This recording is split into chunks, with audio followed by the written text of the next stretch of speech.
Shalom. Shalom adik-adik yang di rumah. Shalom. Haleluya. Kita bersyukur pada Tuhan. Kita datang kembali beribadah sekolah minggu pagi hari ini. Mari yang datang di sini maju sedikit ke depan, rapikan barisannya, luruskan. Ya, kita mau menghampiri hadirat Tuhan pagi hari ini. Kita datang memuji nama Tuhan. Katakan, Bapa, Engkau baik. Terima kasih buat pagi ini ya Bapa. Haleluya. Nyanyikan lagu ini sama-sama. Bapa, Engkau baik. Kau selalu baik kepadaku. Haleluya. Bapa, Engkau baik. Bapa, Engkau baik. Kau selalu baik kepadaku. Bapa, ku cinta Kau. Bapa, Engkau baik. Bapa, Engkau baik. Bapa, Engkau baik. Kau selalu baik kepadaku. Bapa, ku cinta Kau. Katakan, aku mengasihimu. Aku menyembahmu. Aku memujimu. Nyanyi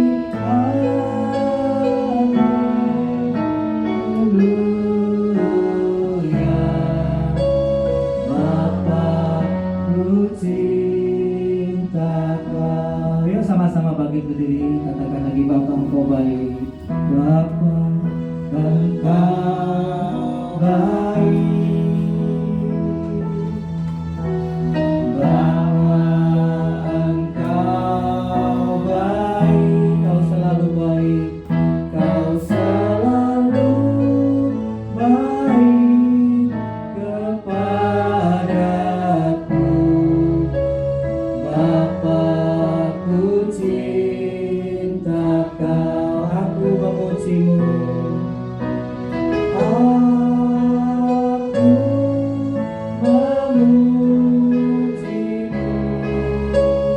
Aku menyembahmu. Nyanyi haleluya.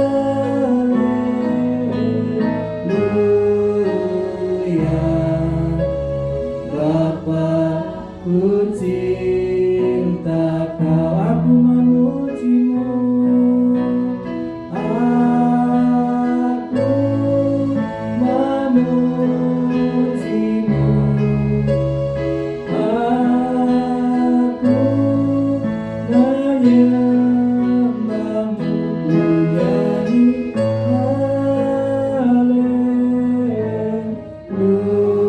haleluya. Bapa, ku cinta Kau. Mari semuanya anak-anak lipat tangan, tutup mata, tundukkan kepala, kita bersatu dalam doa. Semua anak-anak ikuti Om kita berdoa ya. Bapa kami di dalam surga, dikuduskanlah namamu, datanglah kerajaanmu, di bumi seperti di surga. Bapa yang kami sembah, dalam nama Tuhan Yesus, kami mengucap syukur buat pagi hari ini, kesehatan yang Tuhan beri, nafas kehidupan yang Tuhan beri, sehingga kami bisa beribadah. Kami rindu Tuhan memuji namamu, mengagungkan namamu, dan bersorak menari bagi Tuhan. Terima kasih Tuhan, Engkau hadir di tengah-tengah kami, memberkati kami semua. Dalam nama Tuhan Yesus, kami mulaikan ibadah kami pagi ini. Haleluya. Amin. Tepuk tangan buat Tuhan. Sudah saling menyapa kanan kirinya belum? Sapa dulu kanan kirinya. Haleluya. Selamat pagi teman-teman. Katakan selamat pagi dong kanan kiri, muka belakang. Sambil begini tangannya. Selamat pagi teman-teman. Ayo disapa kanan kirinya. Ayo, sudah kenal belum? Cila sudah kenal sama Joanna? Disapa, selamat pagi kakak Joanna gitu. Gini tangannya, selamat pagi gitu dong. Ayo kanan kirinya. Kita mau nyanyi sama-sama, tapi sebelum nyanyi silakan duduk dulu. Ada yang mau kenalan pagi hari ini, kita punya guru yang baru. Duduk dulu teman-teman. Adik-adik, ada yang mau kenalan? Ayo, yang mau kenalan boleh maju ke depan. Silakan. Halo adik-adik, selamat pagi. Selamat pagi. Nah, saat ini Tante mau kenalan. Nama Tante Trivena, tapi biasa dipanggil Vena. Jadi Tante ini pengerja baru di tempat ini. Dan sekarang bersama-sama dengan adik-adik, dengan guru-guru sekolah minggu yang ada. Puji Tuhan, terima kasih, Tuhan memberkati. Katakan selamat datang Tante Vena. Ya, sekarang bagi berdiri lagi, kita mau memuji Tuhan. Dari terbit matahari sampai pada terbenamnya, kita mau memuji Tuhan selalu. Amin. Tepuk tangan yuk sama-sama.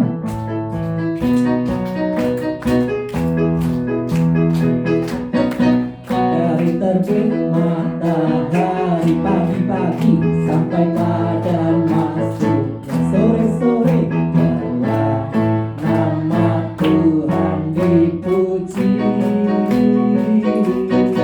Dari terbit matahari pagi-pagi sampai pada masuk sore-sore, biarlah nama Tuhan dipuji. Tunggu dulu Om Joko, kayaknya masih pada lemes ya. Hah? Kalau dari terbit matahari terbitnya pagi atau sore? Pagi dong. Jadi kita teriakkan sama-sama, pagi-pagi gitu ya. Nanti waktu tenggelam sore-sore gitu ya. Ayo nyanyi sama-sama yang lebih semangat lagi. Dari terbit matahari. Dari terbit matahari pagi-pagi sampai pada masuk sore-sore, nama Tuhan dipuji. Dari terbit matahari pagi-pagi sampai pada masuknya sore-sore, nama Tuhan dipuji. Puji Tuhan, angkat tangan lambaikan. Puji Tuhan, puji Tuhan. Dari terbit matahari pagi-pagi sampai pada masuknya sore-sore, nama Tuhan dipuji. Kurang semangat ya.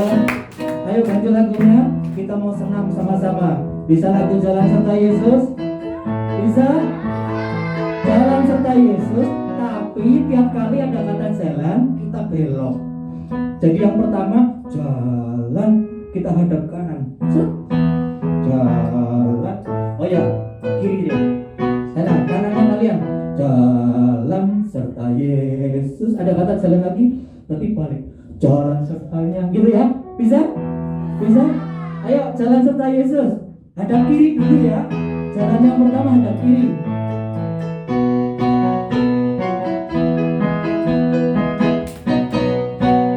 Jalan serta Yesus. Balik. Jalan sertanya setiap hari. Jalan serta Yesus. Ayo belum ada kata jalan.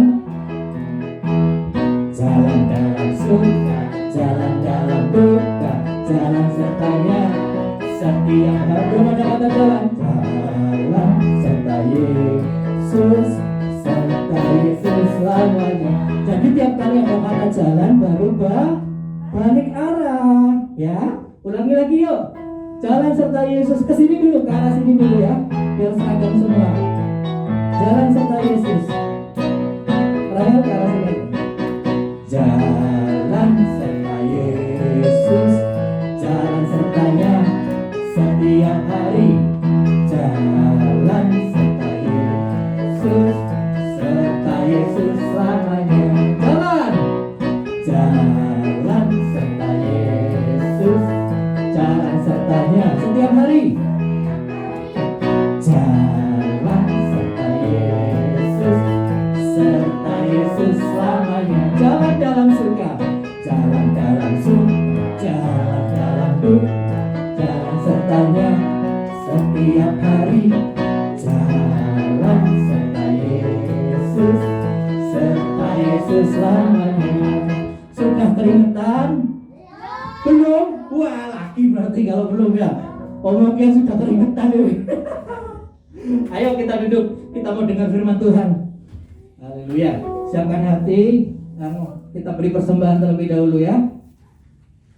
Yang bertugas silakan mempersiapkan nyanyi satu lagu. Hanya ada satu nama.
Nyanyikan lagu ini sekali lagi, bangkit berdiri. Hanya ada satu Tuhan. Hanya ada satu Tuhan. Dia yang selalu mengasihi aku. Hanya ada satu Tuhan. Dia yang selalu mengasihi aku. Dia mengasihi aku. Dia mengasihi. Angkat tangan sama-sama di hadapan Tuhan yuk. Berikan aku. Dia menjagai aku. Dia mengasihi aku.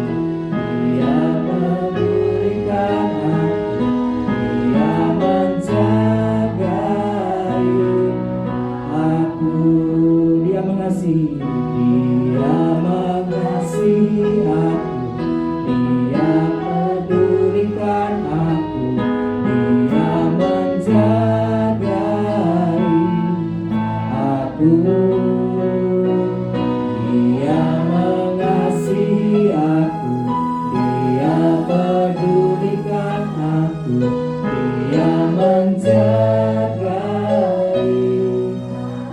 Nanti minta kesediaan Tante Cici berdoa buat kita semua, buat firman Tuhan yang akan kita dengar.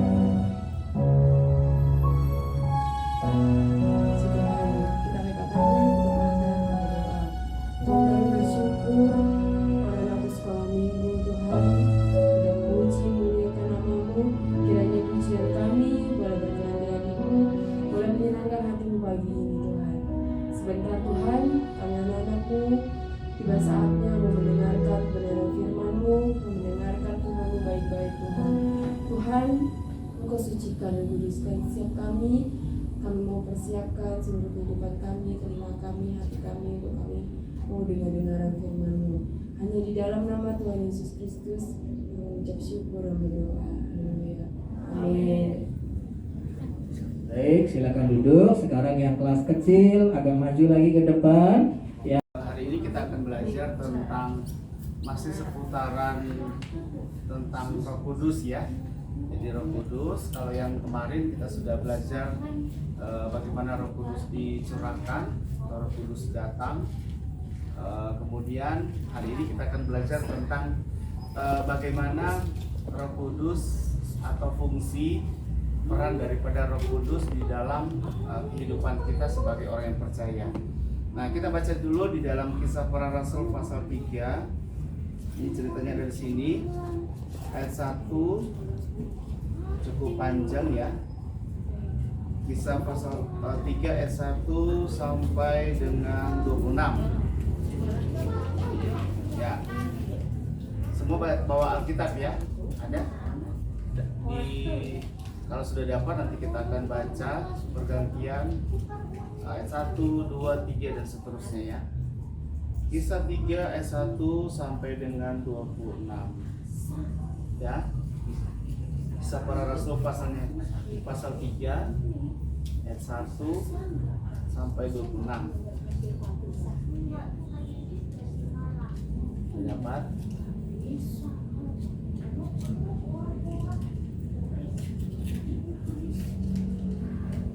Ya, kalau sudah, mari baca ya. Petrus menyembuhkan orang lumpuh. Pada suatu hari menjelang waktu sembahyang, yaitu pukul 3 petang, naiklah Petrus dan Yohanes ke bait Allah. Kedua terus.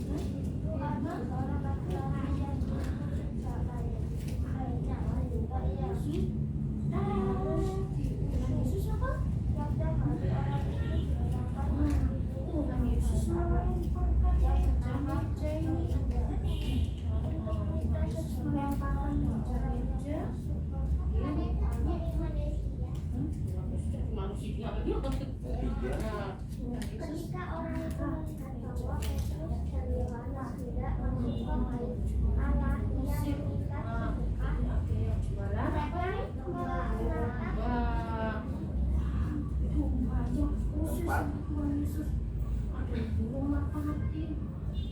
sedekat. Mereka melaksanakan Yesus rumah hati.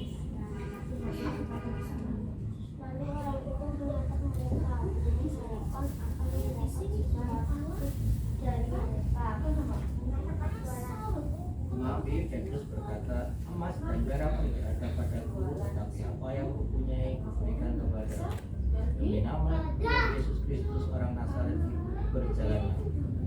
Ia memegang tangan kanan orang itu dan membantu dia berdiri. Seketika itu juga kuatlah kaki dan mata kaki orang itu. Ia melonjak berdiri lalu berjalan kian kemari dan mengikuti mereka ke dalam bait Allah. Berjalan dan melompat-lompat serta memuji Allah. Seluruh rakyat itu melihat dia berjalan sambil memuji Allah. Lalu mereka mengenali dia seperti orang yang biasa dan banyak itu meminta sedekat ke bait Allah. Sehingga mereka lalu tercekat tentang apa yang telah terjadi. Ya, sampai di sana aja ya. Ayat 10. Nah, jadi Roh Kudus itu adalah pribadi Allah ya. Jadi Roh Kudus itu adalah Allah sendiri. Roh Kudus dia turun di dunia ini ketika Yesus naik ke surga, ya. Jadi waktu Yesus naik ke surga, kemudian Allah berkata kepada Yesus bahwa adalah lebih baik, Yesus sendiri berkata, adalah lebih baik kalau Yesus ke surga, maka Roh Kudus itu akan turun di dunia ini. Nah, ketika Yesus ada di dunia, di mana Yesus berada, pasti di situ terjadi mujizat. Ya, misalnya Yesus ada di Galilea, kemudian Yesus ada di Yerusalem, Yesus ada di kota Kana, pokoknya di mana Yesus berada. Namun Allah berkata atau berjanji kepada murid-muridnya, kalau Yesus itu sudah naik, maka Roh Kudus itu akan dikirim atau akan diutus oleh Allah sebagai pengganti daripada Yesus. Jadi kalau Yesus itu melakukan mujizat di mana dia berada, kemudian mujizat itu terjadi. Namun kalau Roh Kudus itu adalah satu pribadi yang tidak terbatas, ya. Jadi satu pribadi yang tidak dibatasi oleh ruangan. Ya, kalau dulu Yesus melakukan mujizat di satu tempat, ya hanya di situ terjadi. Tapi di tempat yang lain tidak terjadi. Nah, ketika Yesus naik dan Roh Kudus diutus, maka dimanapun ya terjadi misalnya ibadah, ya, kemudian ada umat Tuhan, ada jemaat Tuhan menyembah, maka di situ terjadi yang namanya mujizat. Ya, karena Roh Kudus bekerja di dalam setiap orang yang percaya kepada Tuhan. Nah, ini ada satu contoh di sini.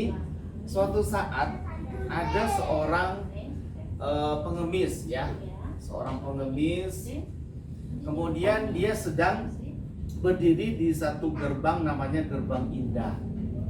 Namanya pengemis berarti dia lagi menunggu ada orang-orang yang punya uang atau berbelas kasihan sama orang itu, sehingga pengemis itu mendapatkan uang.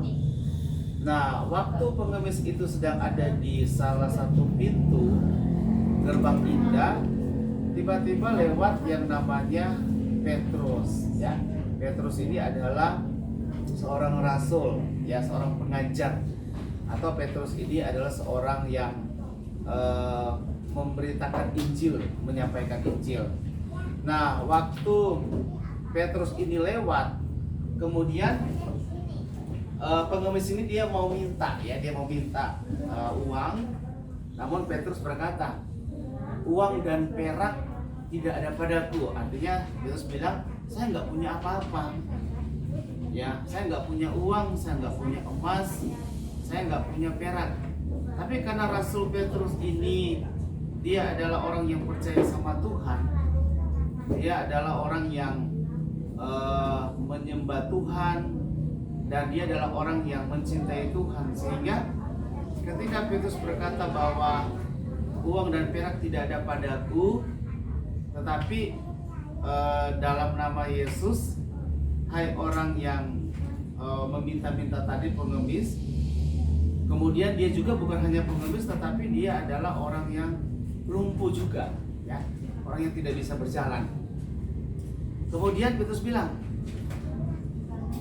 dalam nama Yesus, hai orang lumpuh, berdirilah dan berjalanlah.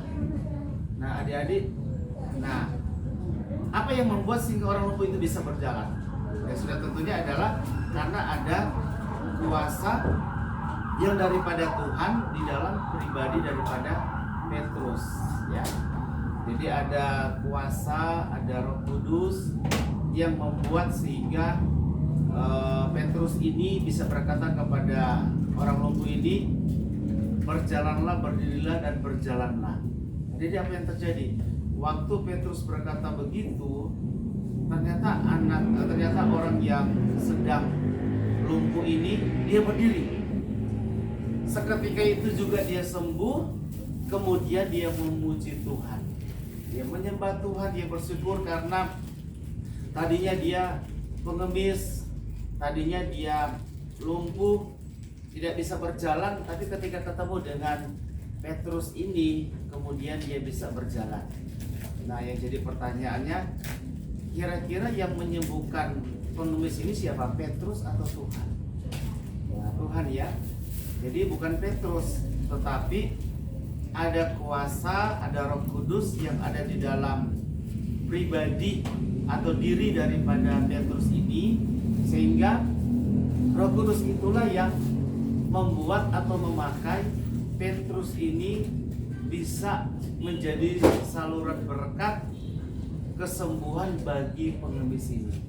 Nah, adik-adik, kita juga sama. Jadi Petrus itu, apakah itu Yohanes, apakah itu Musa, pokoknya orang-orang yang zaman dahulu, Rasul Paulus, mereka itu bisa menyembuhkan orang-orang yang sedang sakit, itu karena ada kuasa Roh Kudus. Nah, ini ada satu ayat di dalam Kisah Para Rasul 1 ayat yang ke-8. Dikatakan begini ya. Kisah 1 ayat ke-8. Om Roy baca. Tetapi kamu akan menerima kuasa kalau Roh Kudus turun ke atas kamu, dan kamu akan menjadi saksiku di Yerusalem dan di seluruh Yudea dan Samaria dan sampai ke ujung bumi. Nah, ini firman Tuhan berkata begini, kita akan menerima kuasa kalau Roh Kudus itu turun ke atas kita. Nah, walaupun adik-adik masih kecil, namun Roh Kudus itu bukan hanya untuk orang yang dewasa. Misalnya, hanya untuk orang yang sudah sekolah kita, hanya untuk orang yang sudah besar. Tetapi Roh Kudus itu juga diberikan kepada semua orang. Ya, diberikan kepada adik-adik sekalian, diberikan kepada hamba-hambanya, diberikan kepada kami semua. Ya. Jadi tidak menjadi kemungkinan bahwa saya juga bisa, Roh Kudus bisa datang dan bisa tinggal di dalam hati saya. Ya. Itu tidak menutup kemungkinan, karena Roh Kudus itu adalah Allah. Roh Kudus itu adalah Tuhan.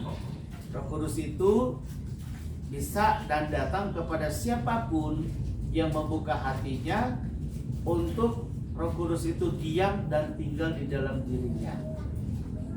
Makanya 1 Korintus 3:16 berkata begini, bukankah tubuhmu adalah bait Allah, di mana Allah berdiam di dalam baitnya Allah itu. Jadi di dalam baitnya kita, di dalam tubuh kita ini ada yang namanya roh. Di dalam roh itulah, disitulah tinggal Roh Kudus atau Roh Allah di dalam diri kita. Nah, jadi oleh sebab itu mari tetap yakin, tetap percaya kalau Roh Kudus mampu memberikan kuasa kepada Om Petrus, kepada orang lain, maka saya juga yakin bahwa Roh Kudus pasti bisa memberikan kuasa kepada saya. Ya. Jadi berdoa buat, misalnya contoh, berdoa buat teman kita. Aduh, saya ketemu dengan teman, tapi teman itu nggak rajin beribadah. Nah, berdoa buat kakak kita, ya. Berdoa buat mungkin orang tua kita, atau mungkin berdoa bagi ada saudara kita yang tidak pernah ke gereja. Nah, berdoa, nanti Roh Kudus akan menolong. Jadi Roh Kudus bukan bekerja kepada orang yang pelayanan itu banyak, pelayanannya itu besar, tapi Roh Kudus bekerja kepada semua orang, termasuk adik-adik sekalian. Ya. Kemudian akhiri dengan ada satu kesaksian. Suatu saat ada KKR anak di di satu kota. Kemudian pendeta ini bilang begini, ayo bagi siapa adik-adik yang mau dilawat oleh Roh Kudus, silakan maju ke depan. Pertama nggak ada yang maju. Lama kelamaan ketika mereka memuji Tuhan, tiba-tiba mulai pada maju semua anak-anak kecil lagi. Ya, anak-anak kecil seperti kalian. Waktu mereka maju, adik-adik tidak dibayangkan, ya, tidak disangka. Waktu mereka maju itu akhirnya mereka mulai menyembah Tuhan. Ya, menyembah, merasakan lawatan Tuhan, merasakan hadirat Allah. Bahkan di dalam altar kol tersebut ada adik-adik yang masih kecil seperti saudara, itu seperti teman-teman, itu mereka dipenuhkan dengan kuasa Roh Kudus. Ya, mereka dipenuhkan. Akhirnya mereka mulai menyembah, mereka merasakan hadirat Allah. Waktu selesai penyembahan, mereka bercerita, mereka bersaksi. Jadi yang tadinya tidak malu-malu bersaksi, jadi berani bersaksi. Nah setelah itu kan ditantang oleh pendetanya, siapa yang mau bersaksi, siapa yang merasakan lawatan Allah. Kemudian ada adik-adik yang maju, saya merasakan lawatan Allah, saya merasakan kedamaian, saya merasakan Tuhan menjamah saya. Ini banyak. Nah itulah fungsi. Jadi fungsi daripada Roh Kudus itu di dalam kehidupan kita salah satunya tidak lain adalah memberikan kita keberanian untuk kita bersaksi tentang nama Tuhan. Ini yang pertama ya. Jadi memberikan kita keberanian bersaksi tentang Tuhan. Tadinya malu-malu, tadinya nggak berani, takut, nggak berani. Nanti saya dimarahin, nanti saya tidak dianggap sebagai teman. Tapi ketika adik-adik dipenuhkan dengan kuasa Roh Kudus, adik-adik jadi berani. Nah, keberanian itu dari mana? Dari Tuhan, bukan dari kita. Roh Kudus yang memberikan keberanian sehingga saya berani, saya bisa, saya sanggup dan bisa bersaksi tentang Tuhan. Makanya kan di sini dikatakan bahwa kamu akan menerima kuasa Roh Kudus dan kamu akan menjadi saksiku di Yerusalem, ya, di Yudea sampai ke ujung bumi. Jadi bukan kita yang memiliki keberanian, tapi Roh Kudus ini yang memberikan keberanian. Sehingga kita dua aja. Yang kedua adalah Roh Kudus kalau tinggal di dalam diri kita menuntun kita di dalam kebenaran. Kalau kita salah, Roh Kudus akan ingatkan, kamu udah salah, udah benar, ayo balik lagi. Nah, dia kan tuntut. Kenapa menuntun dalam kebenaran? Karena Roh Kudus ini adalah Roh kebenaran. Karena dia berasal dari surga, dia adalah Tuhan sendiri, dia adalah Allah, maka dia ada di dunia ini memimpin, menuntun kita di jalan yang benar. Maka kalau kita salah, Roh Kudus akan ingatkan. Itu ya. Itu fungsi Roh Kudus, pribadi Allah, ada di dalam dunia ini, bahkan tinggal di dalam diri kita. Nah, jadi ayat hafalan kita pada hari ini Filipi 4 ayat 13 ya. Ini ayat hafalannya Filipi 4 ayat 13.